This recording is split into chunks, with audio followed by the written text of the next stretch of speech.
Good evening. Welcome to the QCIS channel. We're on this channel to get a daily dose of science, technology, engineering, and math. My name is Leon Jones, and tonight I want to talk about something that involves the transportation engineering type of civil engineering. And the title of this video is What Are Managed Lanes? What are managed lanes? Now, when we deal with managed lanes, there are repercussions if you don't follow the rules. Now, where you can find some managed lanes is in an area where I came from, the Baltimore, Washington area. Now, when I grew up and I was traveling on I-95 in Northern Virginia, they had lanes called HOV lanes. Now, an HOV lane is a managed lane, known as a high occupancy vehicle lane. Again, it's a high occupancy vehicle lane. And what that means is, in order to use that lane, and generally those lanes are used during peak hours, the morning or in the evening due to rush hour. Now, the basis of those lanes is to move traffic. However, they're almost like carpool lanes. Now, in Virginia, there used to be a sign that said HOV3. That means in order to use those lanes, you had to have three or more people. Now, the state right across the Potomac River, that's the state I was actually raised in, Maryland. Well, they picked up on the idea. And a couple of roads in Maryland use the same type of system, but it's HOV2, US 50, or it's unsigned, but it's also known as I-595, which comes from DC, which is New York Avenue, maybe to about 20 miles into Anne Arundel County, Maryland. And then you have the ongoing project of I-270, which when I was coming up, it used to be I-70S. Now, 270, I remember when I was young, it had two lanes.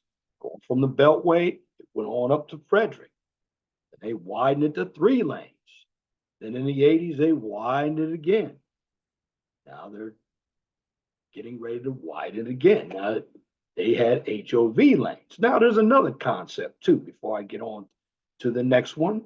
When we deal with HOV lanes, you're allowed to have a certain amount of people to travel in those lanes during peak time or peak times. Now, in Maryland, US 50 or I-595, you can't use that lane at all if you don't have two or more people, which doesn't make sense because you have a lane that's basically empty after rush hour. So that lane is high occupancy for 24 straight hours.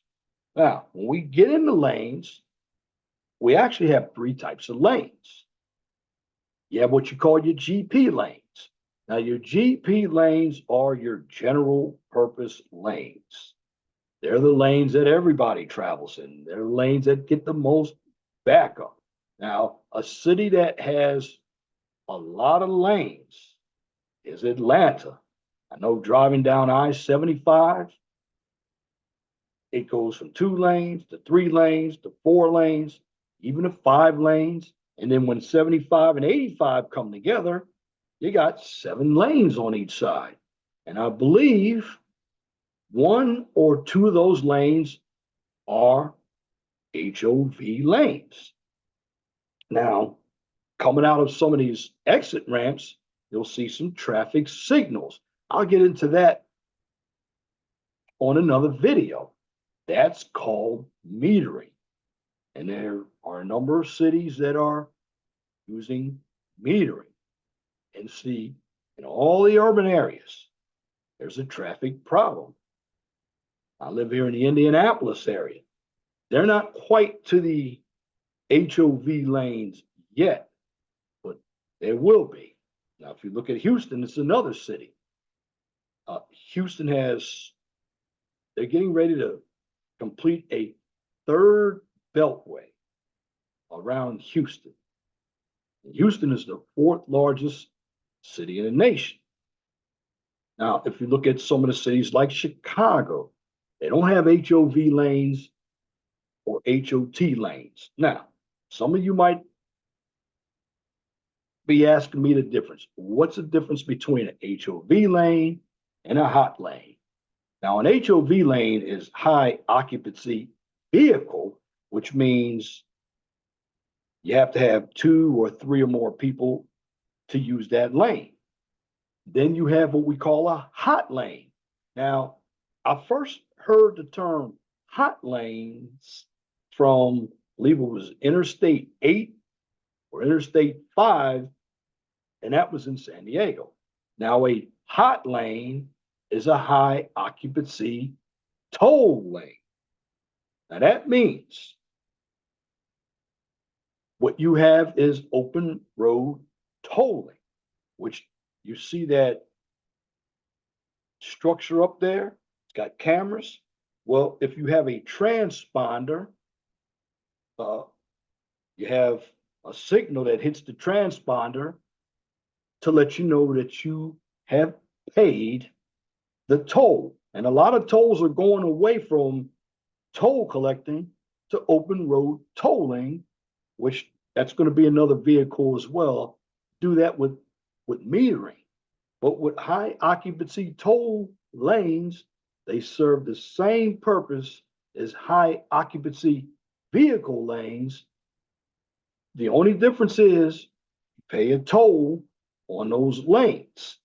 Now, I'll give you an example of a road that they are still working on in the Baltimore area, I-95 North, which is the Kennedy Highway. They have high occupancy toll lanes. I also believe the Beltway on the Virginia side, from the American Legion Bridge all the way down to that crazy interchange called the Spaghetti Interchange, where I-395, I-95, and I-495 meet. And Maryland is talking about on the Beltway putting hot lanes on a Beltway. Now, you have to look at the traffic problems.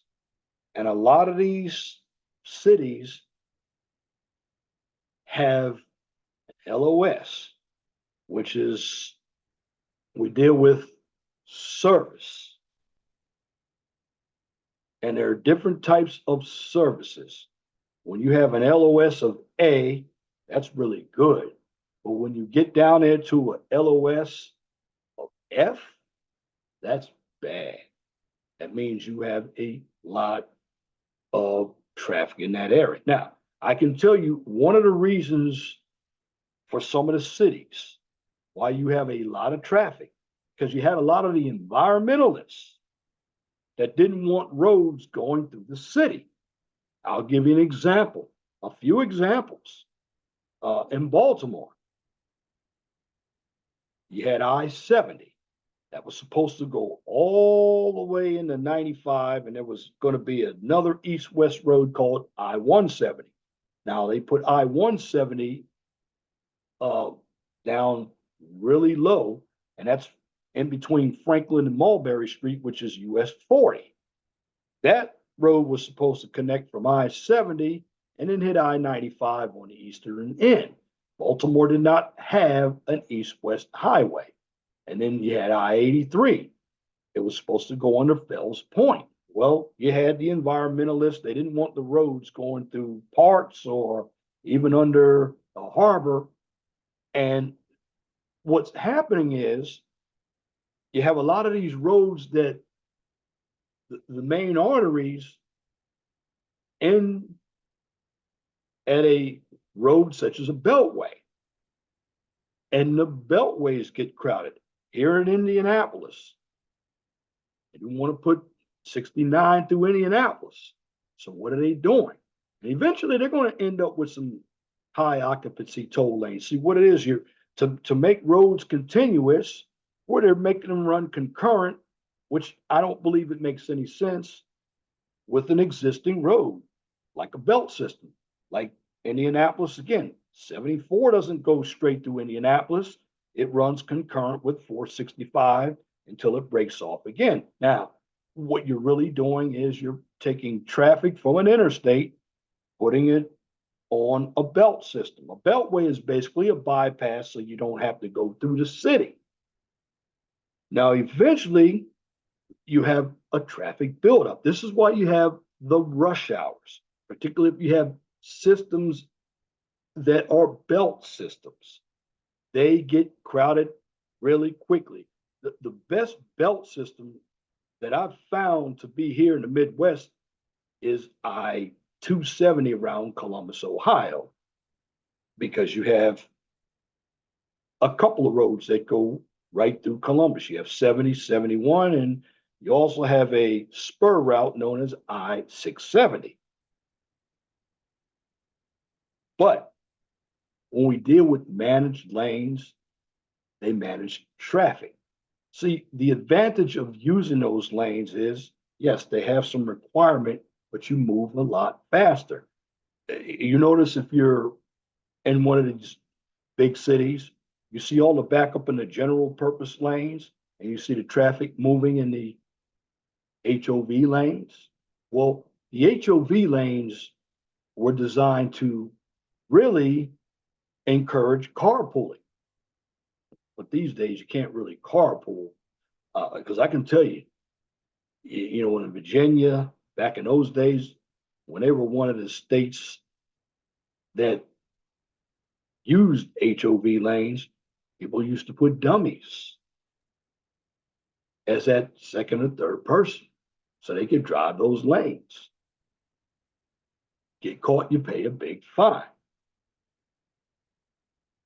But the problem is when you have to manage these lanes, that means you're still keeping traffic on an existing road because sooner or later, those lanes, they're not going to be built for 100 miles. And that traffic is going to run right back into the general purpose lanes. Also, you have another road in Maryland. Took them 40 to 50 years to get that road built. And I did a project in grad school on it. Is the Intercounty Connector. The Intercounty Connector is a 6-lane highway, has open road tolling. And see, a lot of these states want to make money off of tolls, which is a good thing. However, with the tolls, when you travel through some of these states, their roads aren't improved at all.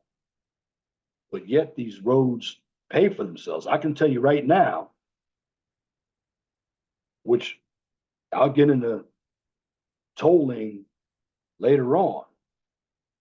But with these managed lanes, you're really managing traffic. But do they really work? Well, it depends. Let me go ahead and share my screen. And this is from Drive Engineering. This is a 25-page PowerPoint. And this is from the Penn State Transportation Engineering and, of course, Safety Conference. And the question, what are managed lanes? Well, you look at the picture right here. This little diamond right here means that's the symbol for an HOV lane. And you can see how it's striped. And you can see these lanes over here just as I mentioned before, these are general purpose lanes. You see how much traffic, level of service, that's what LOS stands for, level of service. Well, you see the backup in these lanes right here. And this is 5 lanes of traffic, 5 lanes of traffic. Then you have this HOV lane, and there's hardly no traffic. You can get through the traffic much faster with HOV lanes. Now, when we deal with managed lanes, it's a freeway within a freeway where price, sometimes non-price lanes are separated from general purpose traffic. Now, when we deal with managed lanes, their aim is to achieve a specific set of goals, and the goals are congestion management, greater travel options, increased transit use, and if they're toll lanes, revenue generation. Now, the 3 principal management strategies to meet the operation goals of managed lanes are pricing, vehicle eligibility, and access control. Now, the history of managed lanes. Well, like I said, California was the benchmark. 1962, temporary traffic management strategy during construction or reconstruction. Again, this happened, now this is 62 years ago. Temporary traffic management strategy during reconstruction of the San Francisco Oakland Bay Bridge. Now, going back to where I was raised, 1969, the first permanent managed lane facility as a bus-only lane on the Shirley Highway, which used to be I-95 from the Beltway into Washington. But that 10-mile stretch is known as I-395, and that's in Washington, D.C. and Northern Virginia. But whether it's I-95 or I-395, it's the Shirley Highway, you see a lot of the managed lanes on that interstate highway. Then, 1970, California's first permanent managed lane facility opens with HOV bypass lanes at the San Francisco Oakland Bay Bridge Plaza. And that plaza is a toll plaza. Now, if you think about it, 1962, 1969, and 1970, these systems really aren't that old. But when you think about it, population increased from 1962 to 1970 as well. Now, principal management strategies. Well, I did tell you about pricing. And pricing starts with traditional toll lanes and toll lanes that use congestion pricing, where price is adjusted during certain periods in order to manage demand. That means we deal with peak hours, which are generally, let's say, 6 a.m. to 9 a.m. and maybe 3 p.m. to 6 p.m. And that's rush hour times. Then we deal with vehicle eligibility, lanes managed by allowing certain vehicles or restricting others. Minimum occupancy is an example of an eligibility restriction, like HOV lanes, 2 or more people, 3 or more people. Access control, design impacts on operations, and you will have limited or unlimited access. Now, the reasons for managed lanes, well, you have total vehicle miles traveled. It's increased more than 70% in the last 20 years. And at the same time, highway capacity has grown only by 0.3%. Now, price managed lanes give highway operators a new tool to manage traffic flow more efficiently by regulating demand, separating traffic streams to reduce congestion, and making best use of all available space on a road. Benefit to drivers, travel options and choices, greater travel time reliability, safer roadways, more efficient use of system capacity, flexible use in emergency conditions, improved traffic flow on both managed and general purpose lanes.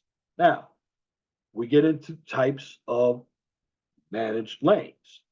And as I gave you my overview, well, this overview from the PowerPoint is going to basically piggyback off of what I explained to you.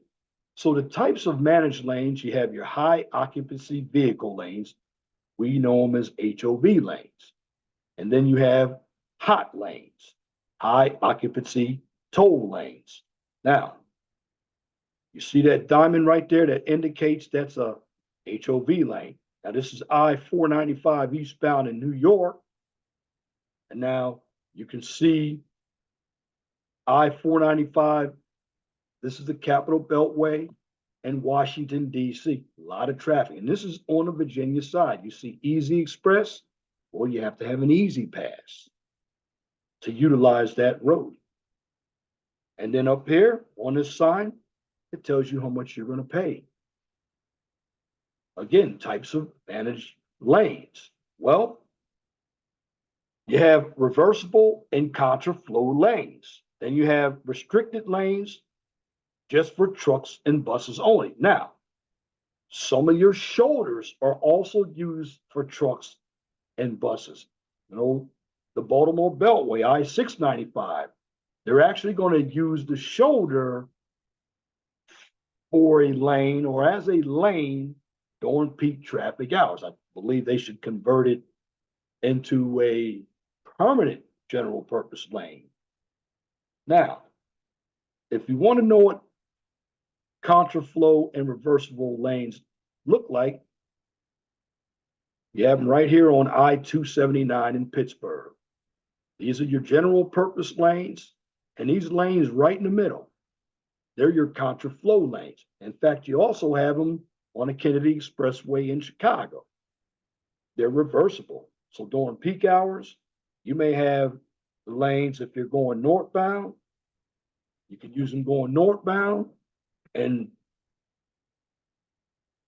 the other way, if it's evening rush hour, you can use them going southbound. That's what these lanes look like. Applications of managed lanes. Well, you have your ETL, which they are finishing up in Baltimore off I-95. They're your express toll lanes. Then you have, believe it or not, you have your turnpikes, your throughways. I can tell you right now, your general toll roads. We have one here. I-80, I-90.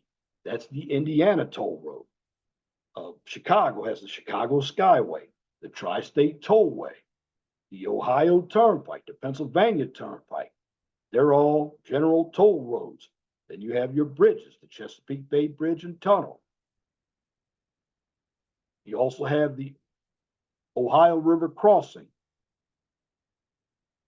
Then you have your, again, I just mentioned your turnpikes. Then you have your bus-only lanes, your truck-only lanes. Again, then you have your static part-time shoulder use lanes. And you have your dynamic part-time shoulder use lanes. Now, your static part-time shoulder use lanes are known as S-PTSU, and your dynamic part-time shoulder use lanes are known as D-PTSU. Then you have what we call bus on shoulder lanes. Then you have non-toll express lanes. Now again, here's the strategy. You have access control. Well, your access control, you're going to have your express lanes, reversible lanes. You'll have your busways, transit lanes, exclusive truck lanes. Now, You can find this system on the New Jersey Turnpike, where you have the 3333 system, where you have what you call your local lanes and your express lanes. Now, your local lanes, that's where you can utilize your exits if you are traveling by buses or trucks. Now, your express lanes, that's for cars. Now, I-270 in Maryland has that system. I-94, the Dan Ryan has that in Chicago. And you have your multifaceted managed lane facilities, hot lanes. Then we get down to vehicle eligibility, HOV lanes, truck lane restriction, off-peak use of HOV lanes by non-HOV vehicles. Then you have pricing, value priced lanes. HOV lanes increase people moving capacity and allow for more efficient use of freeways. They also provide travel time savings and reliability for HOV. Then there's an incentive, as I mentioned before, for carpooling and the use of transit. Then we have our hot lanes. Hot lanes allow vehicles that don't meet minimum occupancy requirements to use these lanes upon payment of a toll. Currently, 10 states operate hot lanes. Rates are adjusted based on prevailing traffic conditions. You can see right here, I-95, and that's between Stafford and Lincolnia, Virginia. I've been on that road several times. That's the Shirley Highway. That's Northern Virginia. Okay, then you have the FHWA inventory of specialty lanes and highways. And if you look at it, you have your states, and then you have your lane miles. This is how you interpret this. So you have Kansas. Kansas has 960 lane miles. Ohio, 1,462 lane miles. And then you go all the way to the bottom, Florida, with 3,445 lane miles. And this is as of 2019. HOV lanes in the United States. Western Pacific regions, HOV, all these blue states right here. Then you have South and Midwest regions, Maryland, Virginia, Tennessee, Georgia, Louisiana, Texas. Then you have your Northeast region, New Jersey, Connecticut, Massachusetts, New York, Pennsylvania.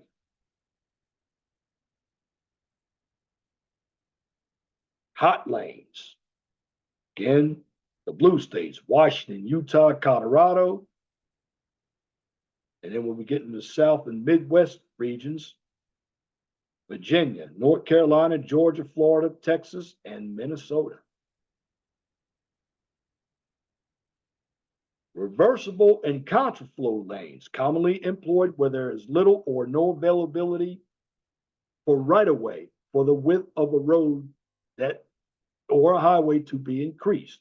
Again, it's commonly employed where there is little or no available right-of-way for the width of a highway to be increased. Then these reversible and contraflow lanes, what they do is increase the highway's capacity in that heavy traffic direction. Example, into the city center in the morning and out of the city center in the afternoons.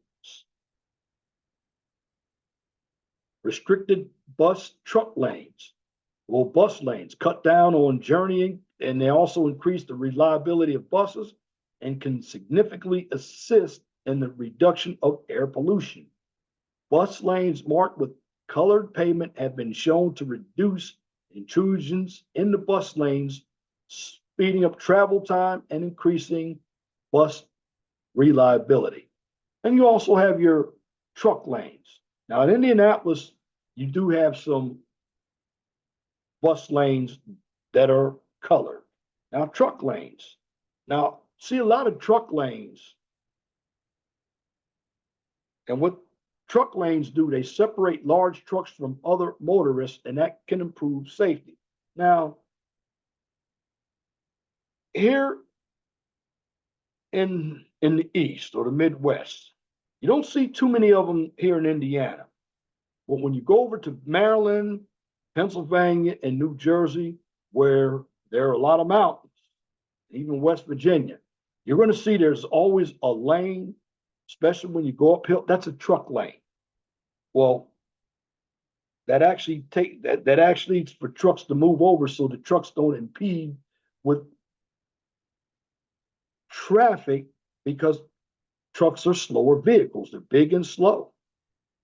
But now what they're talking about here is what I'm mentioning, truck lane. Now, what you have to understand, there's going to be enforcement behind these managed lanes. That's how you manage them. There has to be enforcement.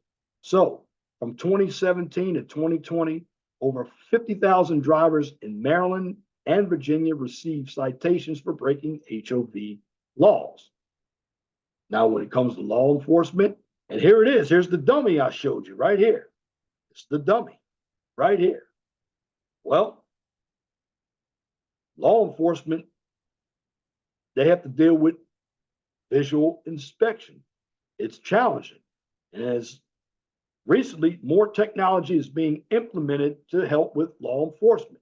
So you're going to have an app-based system and a camera-based system. Now the challenges, you're going to have occupancy detection, must be performed by visual inspection.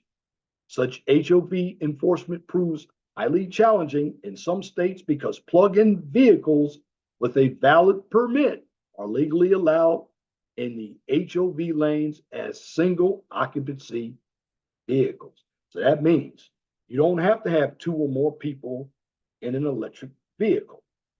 So that is going to make enforcement very challenging. Also, for the hot lanes, you have to have transponder verification. And that's, again, all these transponders, the newer ones now, they have what they call a LED, which is a light emitting diode indicator, and it requires line of sight by the enforcement officer. Vehicles traveling at a high speed can create difficulties matching a tag to a vehicle. Then you have potential approaches to address these challenges, and they include billing at enforcement zones and the use of a violation enforcement system known as VES, which records plate numbers. Hot lanes, enforcement best practices. Well, you need to have a valid account. That's required. You also need contracts with state and local law enforcement, a mobile transponder reader for law enforcement, and then hot lane, main line barrier separation. That means you have your hot lanes here, you got a barrier, and that's basically what a lot of them have. Got your concrete or your Jersey barrier. And basically, you're going to have to